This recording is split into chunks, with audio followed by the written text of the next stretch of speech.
Je vous remercie infiniment d'être avec moi ici aujourd'hui. Ça me fait super plaisir.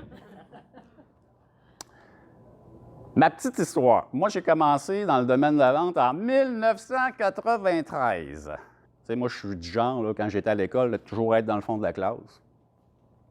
Puis d'essayer de ne pas trop attirer l'attention sur moi parce que j'étais timide et que je voulais pas prendre comme le plancher.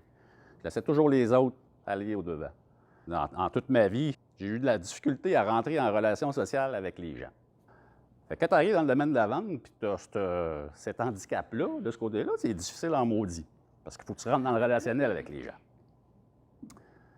Fait qu'au fil du temps, entre 93 et 98, j'ai fait plein de petits boulots au niveau de la vente. Puis je réussissais quand même bien, mais je trouvais ça super difficile. Il fallait que je travaille tout le temps sur moi. Puis je me posais plein de questions. Pourquoi j'ai de la misère à attirer les gens? Pourquoi j'ai de la misère à accrocher puis aller chercher ce sentiment d'appartenance-là avec les gens? En 1998, ça a été vraiment le travail où j'ai appris la vente. Je l'ai appris à la dure. J'ai été embauché par une compagnie qui vendait des systèmes de nettoyage à sec. Mais le hic là-dedans, c'est qu'il fallait qu'on fasse ces ventes-là directement à domicile chez les clients. Fait que là, on avait un réseau de télémarketing avec 4-5 filles qui faisaient du téléphone à la journée longue, qui nous bookaient des rendez-vous, mais ils bookaient des rendez-vous, genre, on vous offre un nettoyage de tapis gratuit. Sans parler qu'on avait une machine de 2149 $ à vendre. Fait qu'on s'en allait avec notre petit bonheur, notre grosse valise, pour faire des démonstrations chez les gens. Ma première démonstration, j'étais avec mon patron. On s'en va à Saint-Nicolas. J'arrive avec mon petit bonheur puis mon patron à côté de moi pour faire ma démonstration. Je dépose mes valises à terre. Je me présente face aux gens qui sont là. Déjà, quand tu rentres chez les gens, puis qu'ils se rendent compte que tu es tout checké, hein? Tu es habillé presque en complet. On a de l'air des vendeurs là, qui veulent vendre leur affaire.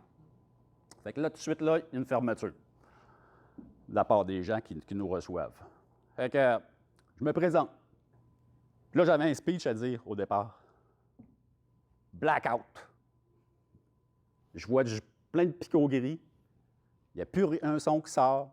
Je ne suis plus capable de parler parce que j'ai la bouche super pâteuse.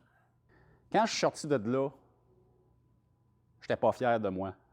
Mais là, j'avais un choix. Soit que je lâchais le domaine de la vente parce que c'était pas fait pour moi.